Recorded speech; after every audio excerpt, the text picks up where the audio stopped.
Pessoal, nós estamos de volta. Infelizmente, o nosso último bloco, eu que no intervalo fiquei pensando, dá vontade da gente estender até 11h40, meia-noite. Aqui nós vamos até 1h da manhã, que é bom demais ouvir as histórias do nosso vice-reitor, padre, professor, fazendeiro, Antônio Vilmar.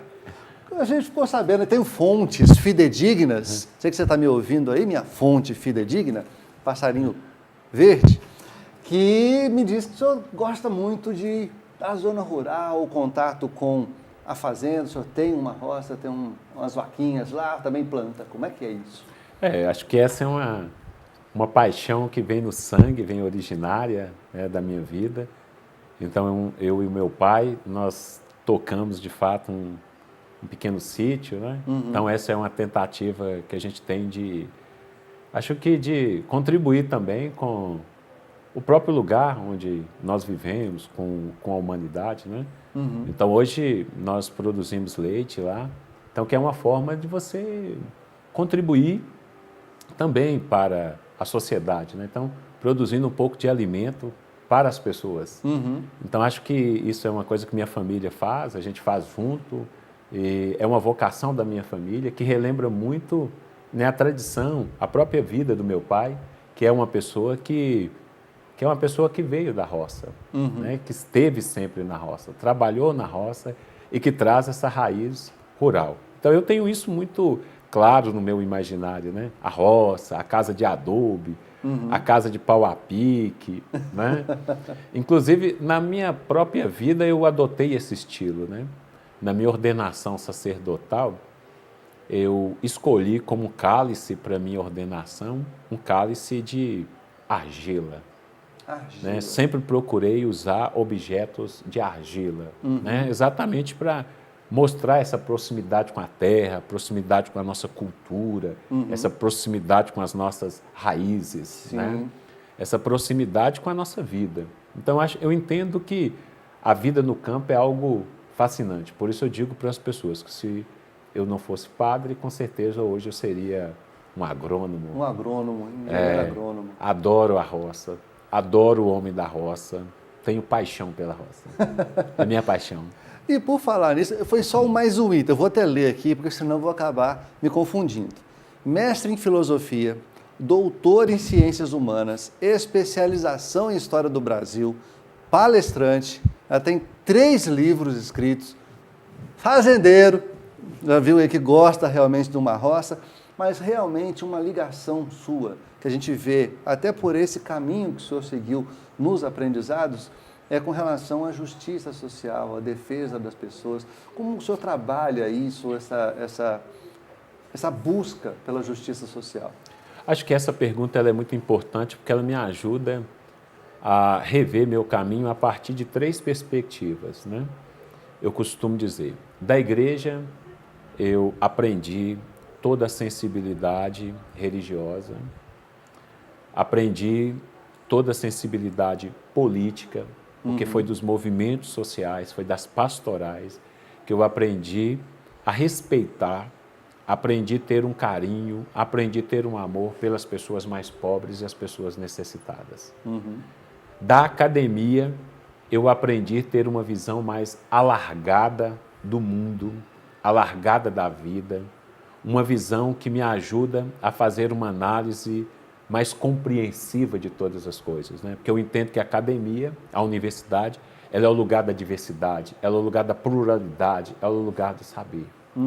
E da família, eu trouxe todo esse aspecto da disciplina, do respeito à pessoa, do respeito ao ser humano, né? E sempre fiz questão de não perder uma coisa fundamental, a ligação com as origens, a ligação com as raízes. Eu penso que, em momento nenhum, nós podemos distanciar das nossas raízes, de quem nós somos, né? Daí você gostar de você mesmo, você gostar da sua cor, você gostar do universo que você vive, do ambiente que você vive, né? De você querer para si. Aí eu me lembro que, quando eu fazia acompanhamento vocacional, uma vez o Padre Inácio, ele me fez uma pergunta, né? Se você pudesse ser outra pessoa, você seria quem? Né? Porque isso eu acho que era uma pergunta capciosa, né? Para saber os seus caminhos. Para saber os seus caminhos, né? Porque assim, porque na verdade a gente nunca deve querer ser ninguém, querer ser outro. Na verdade a gente tem que querer ser a gente mesmo. Aceitar você com suas limitações, né? Tentar ser melhor. Ser melhor, gostar da sua família. E eu penso que, na verdade, eu aprendi com a minha família. Aprendi com uma família que veio de uma origem muito simples, né? Meu pai fala isso, fala, olha, meu irmão, né, que era meu tio Gerolino, que era o tio mais velho, saiu lá de Águas Vermelhas com um saco de estopa nas costas, com meia dúzia de bananas e um pedaço de requeijão. E veio andando até Francisco Sá para buscar emprego. Imagine a distância que ele deu. E depois voltou para buscar o meu pai, que era o filho mais novo, o filho muito pequeno. Né? Num tempo onde as pessoas, elas cobiçavam as terras das pessoas pequenas, expulsavam as pessoas de suas terras, cobiçavam as pessoas de sua terra. Né? Mas esse imaginário, acho que a gente nunca perdeu a ligação com a terra. Isso sempre me deu também o norte da minha vida, sabe? E aí eu entendo exatamente isso, que o conhecimento, o saber, ele tem que nos fazer uma pessoa comprometida com as mudanças da sociedade. Daí eu acho que o intelectual, ele tem que ser no sentido gramsciano mesmo. Né? Antônio Gramsci diz, né, que o intelectual ele tem que ser orgânico. Ou seja, alguém que vai à academia, que busca o conhecimento e volta para fazer as transformações que precisam ser feitas na sociedade. Prática, não ficar só na teoria. Isso. E eu sempre digo isso, eu digo isso sempre na sala de aula. O conhecimento não é nosso. O conhecimento nos é dado para que nós possamos contribuir nas transformações que precisamos fazer na sociedade. Né? Por isso eu acho que essa sensibilidade social ela é muito importante. Porque tem pessoas que elas querem estudar, que elas querem ter títulos, para ocupar posições importantes, para ganhar melhores salários, para ter posições espetaculares. Acho que a finalidade do conhecimento não é essa. A finalidade do conhecimento é ajudar na promoção da vida, na promoção do ser humano. Eu fiz esse compromisso na minha vida de ajudar no compromisso da promoção da pessoa humana. Sempre lutei na promoção da pessoa humana. Por isso, nos meus 23 anos de padre, sempre fui padre na periferia. Sempre fui padre em lugares extremamente desafiantes. Assim como lá em Brasília, quando eu era seminarista, né, eu trabalhava na pastoral de rua, com menores de rua, lá no Planalto Central, ali, né, de frente a um congresso, a gente usava os gramados para jogar bola com os menores de rua, com os meninos de rua. Né? Hoje é manifestação, na época ele jogava futebol. Jogava futebol, lá. Depois fui para a Baixada Fluminense, era um dos espaços mais violentos que a gente tinha no Rio de Janeiro, e ali pude enfrentar situação assim, de vida pastoral muito desafiante naquela região. Eu nunca me afugentei das dificuldades que a gente precisava enfrentar. Eu acredito sempre que a gente tem que lutar pela construção de um mundo melhor. E como diz a minha fonte, né, Leia? Falei. Mas, como diz ela, que acompanha o seu dia a dia, e isso faz com que você tenha acesso a diversos grupos, diversos setores, se é político, é esquerda, é direita, é centro, tem a mesma entrada, religioso, inclusive. O senhor chega inclusive a fazer ações junto com evangélicos, com espíritas, com outras religiões. Essa foi eu digo assim, um aprendizado da minha vida. Né? A primeira vez que eu entrei num templo diferente foi acompanhando Dom Adriano Hipólito, que era bispo de Nova Iguaçu, numa semana de oração pela unidade dos cristãos. Ele propiciou que a gente pudesse ir lá em Ipanema participar de uma celebração na Catedral Luterana, lá no Rio de Janeiro. Foi meu professor, o professor Mozart Noronha, que é um pastor muito respeitado ainda hoje no Rio de Janeiro. Né? Depois foi meu pastor e meu professor também, o professor Haroldo Raime, que era também pastor da Catedral Luterana lá de Niterói. Então, na minha vida, eu tive assim, pessoas muito importantes que ajudaram na minha formação. Por isso, eu nunca tive dificuldades de dialogar com pessoas de outras denominações, nunca tive. Né? não tenho dificuldades de estar em outros espaços religiosos, de conversar com outras pessoas em outros espaços religiosos. Não é? Aqui, inclusive em Montes Claros, o meu contato, por exemplo, com as religiões afros, né, com os nossos irmãos dos terreiros, então aquelas pessoas com as quais eu posso conviver com elas no dia a dia.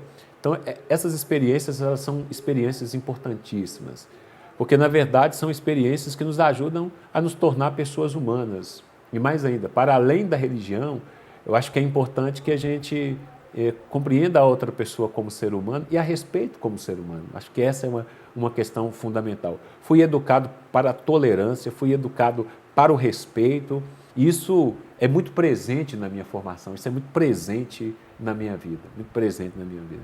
Como é que o senhor vê, o senhor que já deu aula num tema muito importante, muito falado e pouco usado hoje, ética, para jornalistas, para pessoas da área de saúde, o senhor trabalha muito com essa questão também dos afrodescendentes, se houve ou não uma evolução nesses anos. Como é que o senhor analisa esse quadro, especificamente aqui na nossa região? Entendo que a questão da ética ela continua sendo fundamental, né? Exatamente por isso. Porque eu acho que ser ético é exatamente você ter uma atitude de colaboração para a construção da casa para todos.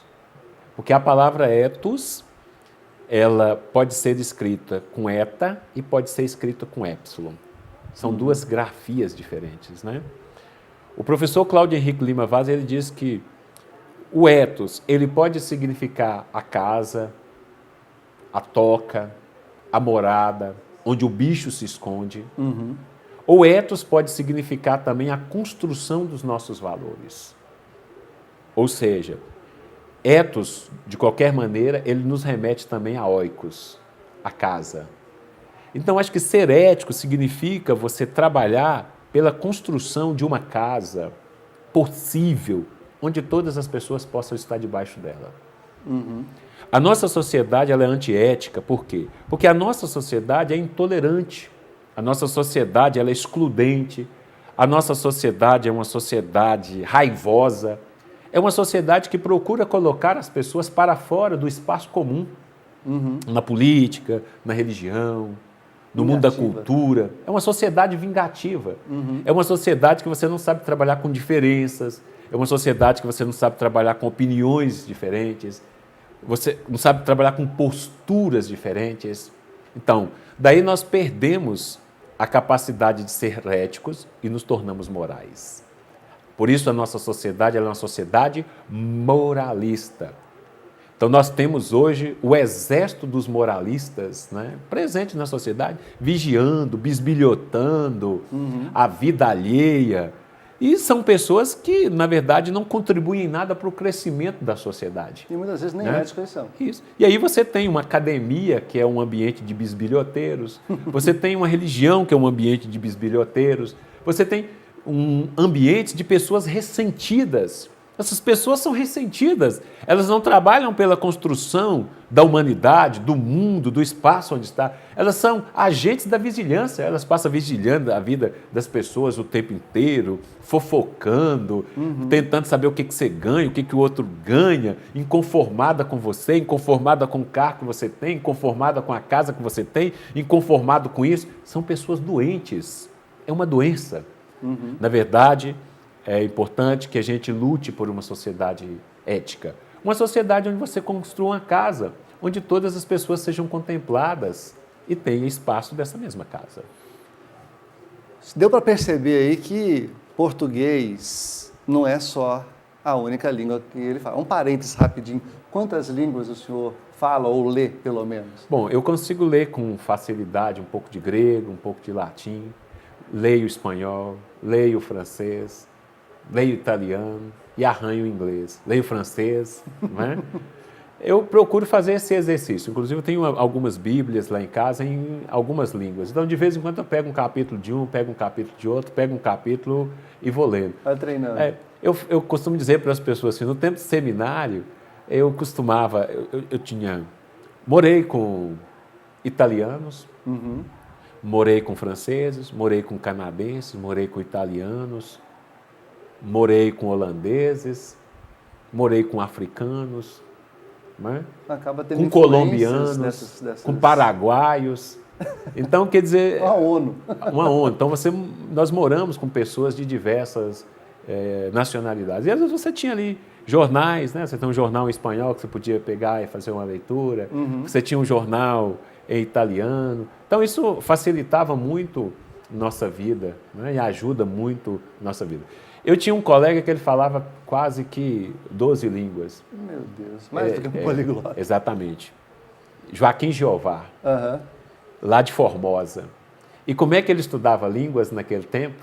Ele tinha um rádio AM e à noite ele sintonizava esse rádio nas rádios De outros países. Ficava ouvindo aquilo e aprendia a língua. De ouvido. De ouvido. Impressionante. Admiro muito isso. Admiro. Né? Então, acho que era um tempo que você tinha muita dificuldade. Eu falo que nós somos de um tempo que a gente tinha muita dificuldade. E eu acho que nesse tempo que a gente tinha muita dificuldade, nós fomos capazes de dar a volta por cima. Eu nunca pensava que um menino simples, pé vermelho, lá do Sintra, pudesse chegar um dia a ser doutor na USP, né? E vice-reitor da Unimontes. Por enquanto, vou chegar lá. Antes, eu estou aqui impressionado. Tudo isso que nós vimos é uma organização de tempo fantástica, porque além de tudo isso, o senhor ainda é professor, não só em Montes Claros, o senhor também dá aulas, ou já deu, inclusive, em tantas outras cidades que são atendidas por campus da Unimontes, e ainda arruma tempo para vir aqui dar uma entrevista para a gente em plena quinta-feira. Como é que o senhor consegue organizar tudo isso e colocar tudo nessa sua agenda fantástica? O pessoal brinca comigo, fala assim comigo. Você é assim, às vezes os meus alunos, eu tenho muita liberdade, né, assim, de brincar, porque eu falo assim, eu nunca tive muito pudor, assim, de distanciamento. Eu brinco com as pessoas, falo, permito que elas façam também as perguntas. Não, eu falo, tem curiosidade, pode falar, que eu não tenho dificuldade em responder, eu falar. E às vezes as pessoas brincam assim, ô Alvimar, você é assim do jeito que você é porque você é virginiano. Minhas alunas falam isso, né? Aí fala assim, virginiano é muito... Certinho, sistemático, essas coisas todas. Aí eu dou aquelas risadas, né? Eu falo, aí eu fico pensando naquilo. Eu falo, não, na verdade eu sempre fui uma pessoa muito metódica. Eu acho que isso... sempre me ajudou muito, a disciplina.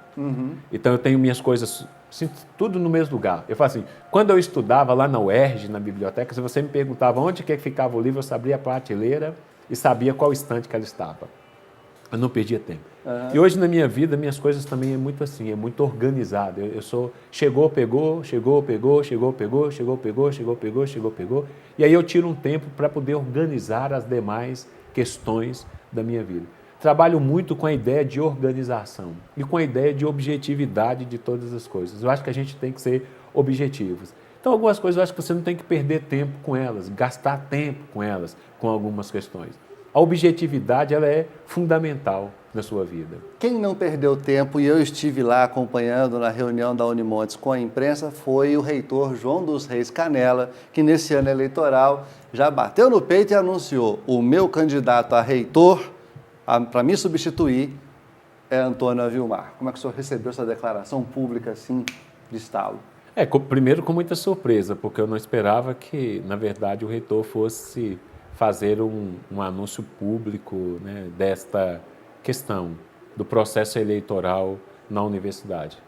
Na verdade, a gente observa que existe hoje em toda a comunidade acadêmica um anseio, as pessoas vão conversando, as pessoas vão dialogando, né, vão tentando conversar sobre essa questão na universidade, que eu acho que isso é importante na universidade. Eu entendo que isso é importante. As pessoas têm o direito de expressar, direito de quem vão votar ou direito não, né? Com certeza, agradeço o professor pela manifestação, uma manifestação carinhosa, uma manifestação positiva, né? Então, é uma manifestação que tem repercussão, como também, com certeza, eu já escutei de outras pessoas, não é? Que talvez não tenha também a repercussão de outras pessoas, talvez eu não voto em você, não é? Sim. São questões. Então, é um processo democrático. Nesse processo democrático, nós o aceitamos. Então, eu sempre digo para as pessoas, o respeito que você precisa ter para as pessoas, deixá-las falar, deixá-las expressar, deixar se manifestar. Em todos os ambientes nós temos patrulhas ideológicas. E as patrulhas ideológicas, elas acham que as pessoas não têm direito de expressar a sua opinião. Ou que tem que expressar a sua opinião quando elas acham que tem que expressar. Né? Eu acho que o reitor da universidade expressou sua opinião, ele é livre para expressar a sua opinião, é um cidadão, é o reitor da universidade, é um ser humano e ele tem direito de expressar a sua opinião e de expressar a opinião em qualquer lugar onde ele estiver, né? E eu confesso aqui que foi aplaudido pela imprensa local que estava lá acompanhando. Isso, então acho que recebo com muito carinho a confiança e mais ainda, todas as vezes que as pessoas me pedem para assumir uma tarefa, isso não me envaidece. Não me envaidece por quê? Porque, na verdade, eu entendo que as pessoas estão pedindo para que eu possa prestar um serviço, um talento. E se eu tiver um talento e puder servir a comunidade universitária, servir a comunidade montes-clarense, servir a nossa região, servir a academia, estou pronto. Sou um soldado que vou para a guerra. E por falar em guerra, infelizmente, esse bate-papo aqui bacana, que foi na verdade, uma guerra festiva de muitas boas histórias, conhecer esse outro lado do meu amigo, Antônio Avilmar, foi muito bom, foi muito interessante. E a gente quer usar esse minuto final do nosso programa para uma mensagem sua para os nossos telespectadores que estão acompanhando aí o Proseando nas Gerais. Eu gostaria, nesses minutos finais, agradecer. Agradecer você, Delano, agradecer a emissora por dar essa oportunidade, agradecer a comunidade Montes Clarense. Eu, por onde ando nesta cidade de Montes Claros, tenho essa percepção que posso entrar de cabeça erguida em todos os ambientes da sociedade Montes Clarense. Seja como professor da universidade, seja como padre, seja como membro da Academia Montes Clarense de Letras, seja como membro do Instituto Histórico e Geográfico de Montes Claros, seja como cidadão Montes Clarense. Então, o carinho que a comunidade Montes Clarense tem por mim, eu acho que eu tenho que agradecer e fazer muito pela minha cidade. Já fui agraciado por vários títulos, várias medalhas, né? Então, isso é para mim motivo de muita alegria. Ser uma pessoa agradecida à minha terra, o meu pedaço de turrão. Ser agradecido a cada pessoa, a pessoa mais humilde, mais simples.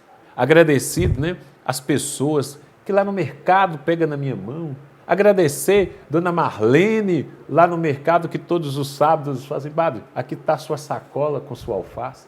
Agradecer Nelson, japonês, fala, padre, aqui está o tomate. Agradecer o pedreiro, agradecer a pessoa da rua, agradecer o cidadão. Faço questão de onde estiver, parar meu carro, descer, pegar na mão das pessoas, cumprimentá-las, falar com elas, desfazer de toda arrogância. Ou seja, procurar viver sempre uma vida de muita simplicidade. E esta vida de simplicidade que eu quero compartilhar com as pessoas e com todos que estiverem à minha volta. Sou muito grato a esta cidade. A cidade de Montes Claros, a cidade que eu nasci, a cidade onde o meu umbigo foi enterrado. Meu umbigo foi enterrado, né? Lá atrás daquele barracão muito simples que a gente tinha lá no Sintra. Então, eu sou muito grato a esta cidade, grato a todas as pessoas, reconheço. E o que a gente poderia dizer? Obrigado, obrigado, obrigado, obrigado.